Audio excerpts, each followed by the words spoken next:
Before coins clinked, before bills crumpled, before numbers flickered on digital screens, there was a world that ran on nothing but trust. No banks, no ledgers, no debt ceilings, just human need and human memory. People traded because they had to, not because they wanted to profit.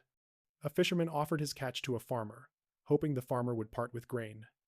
A potter shaped clay into bowls, knowing that someday, someone would owe him something in return. There were no prices, only promises. And those promises built the first invisible economy. But beneath this simplicity was chaos. Every trade demanded a coincidence of wants. You couldn't trade a goat for wheat unless the farmer wanted a goat at that exact moment.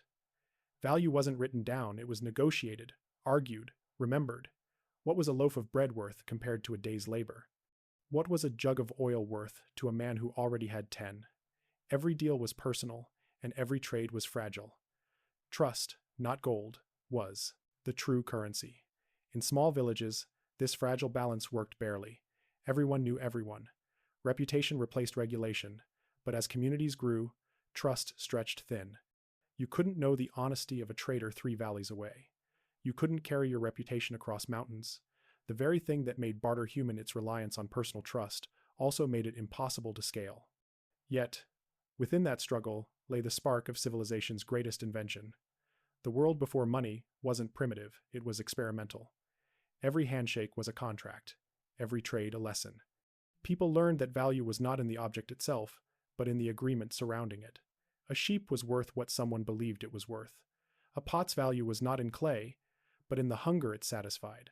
Barter taught humanity its first financial truth, that wealth is not what you hold, but what others believe it to be. Long before coins or credit, that belief was all there, and all that was needed to keep the world turning. But belief, like trust, is fragile. And as soon as trade crossed borders in time, that fragility demanded something stronger, something that could outlive memory itself. That was the beginning of money. It began not with invention, but with necessity. Hunger, need, survival, these were the true founders of the barter system. When the first human communities settled after millennia of wandering, they faced a new challenge: how to share what they had without tearing each other apart. There was no coin to count, no price to set. There was only what your hands could make and what your neighbor was willing to trade for it. The earliest barter wasn't an economy, it was a negotiation with life itself. A hunter returned from the forest with meat, but he needed tools. A farmer had grain but no time to hunt. A craftsman shaped weapons but needed food to keep working. Trade was born not from greed, but from dependence. It was the fragile web that held early societies together. But barter was more than simple exchange, it was the first form of communication beyond words. Every trade told a story, of scarcity, of need, of cooperation. To trade was to trust, to expose your labor to another's judgment. You weren't just exchanging goods, you were exchanging dignity, reputation, even power. Those who produced what others desired gained influence. Those who offered what no one wanted faded into silence. Barter quietly created the first social hierarchies, long before kings or coins ever existed. Still, there was beauty in its simplicity. No taxes, no debt, no banks, just the rhythm of give and take. A farmer might trade milk today, knowing the blacksmith would remember tomorrow. Credit existed, but it was carved into memory, not paper. The entire system balanced on a thin thread of honesty. To break a promise was to be cast out, and in a world without money, exile meant death. For centuries, barter worked because it had to. It made strangers into partners, villages into markets, survival into cooperation. It was humanity's first economic heartbeat, pulsing through caves, fields, and riversides. Yet, the more people traded, the clearer a truth became. Barter was too heavy to carry into the future. It couldn't measure complex value or bridge long distances.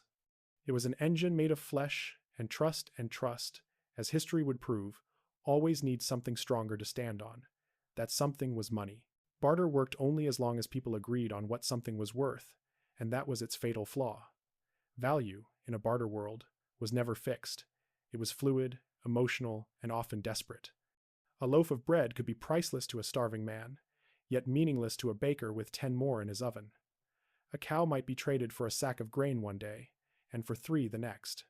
There was no universal measure, no shared language of value, only opinion, hunger, and power. This uncertainty turned every exchange into a gamble. How much was fairness worth? How much could trust stretch before it snapped? A farmer might spend hours convincing a potter that his vegetables were equal to her jars. A fisherman might trade away a week's catch, only to find he'd been cheated when he couldn't use what he received. Without a standard, there was no justice, only persuasion. And persuasion, in time, became manipulation. Barter revealed something uncomfortable about human nature, that value is never objective. It's a story we tell each other, and the best storytellers win. The moment one person could convince another that his goods were worth more, wealth was born. Not in abundance, but in belief. And belief, like trust, could be broken. Communities began to realize this. They started using objects of common appeal, shells, beads, salt, or metal, as shortcuts for trust. Not yet money, but symbols of agreed value. A handful of salt could stand for a measure of grain. A shiny shell could represent a promise. People weren't trading the objects themselves, but what those objects meant. Barter was already evolving, reaching towards something more abstract, something permanent. Still, the core problem remained. Trade required coincidence. You needed someone who wanted what you had and who also had what you wanted. The larger the world grew, the harder that became. A fisherman on the coast couldn't trade with a shepherd in the hills unless they somehow met and agreed on value. The friction of barter slowed civilization's expansion. Trade needed something universal, something that could speak for value when words failed and trust faded. That realization would change everything.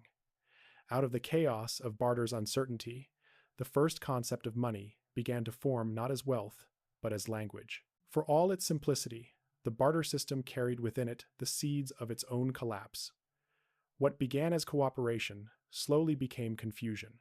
The more people traded, the more tangled their exchanges became. A farmer could trade with a potter with a weaver with a hunter, but each link in the chain depended on coincidence. Every deal required 2 perfect matches of need. If that balance failed, trade stopped cold. You could be rich in grain, yet starve for lack of salt. You could own the finest tools, but find no one willing to exchange food for them. Wealth meant nothing if no one wanted what you had. This was the great weakness of barter, the tyranny of coincidence. Economists later called it the double coincidence of wants. But to the people living it, it was simply frustration. Trade was slow, unreliable, and deeply personal. It worked for villages, not for civilizations. When tribes grew into towns and towns into cities, barter began to suffocate under its own weight. Record-keeping offered no relief. Some communities tried tally sticks or clay tokens to track who owed what, but even these systems relied on memory and honesty. When disputes arose, there was no law beyond reputation, and when distance entered the equation, trust dissolved. A merchant could not vouch for a stranger 2 rivers away, nor carry hundreds of goods in hope of finding a fair trade. The barter world was bound by proximity, a local system for a local life.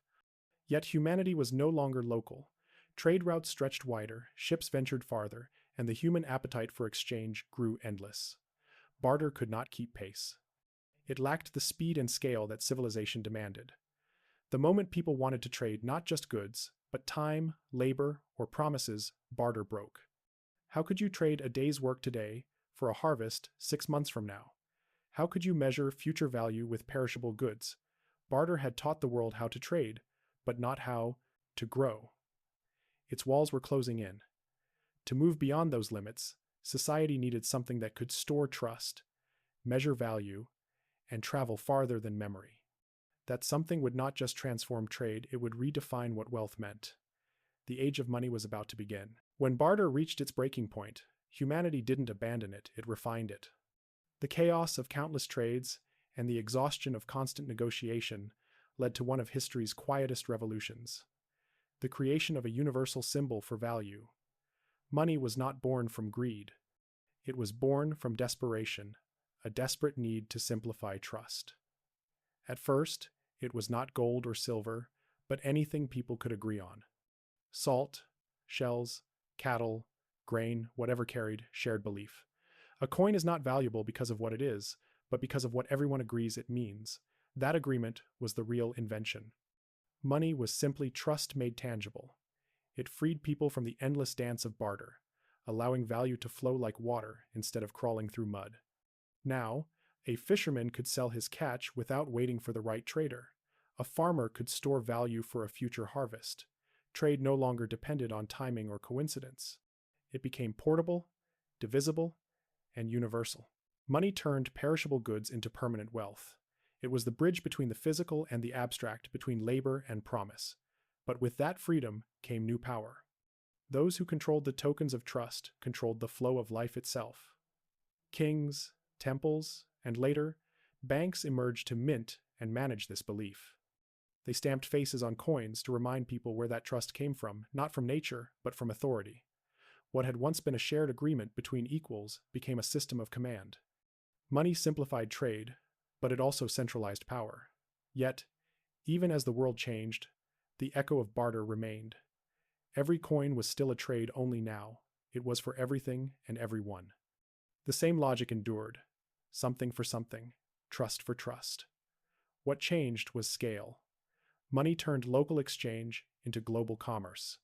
It allowed cities to rise, empires to trade across oceans, and civilizations to connect through a common language of value. The barter system did not die, it evolved.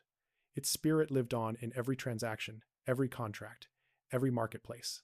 The only difference was that now, the handshake no longer required a face. Trust had been forged into metal, and the world would never trade the same way again. Barter never truly vanished, it simply changed form.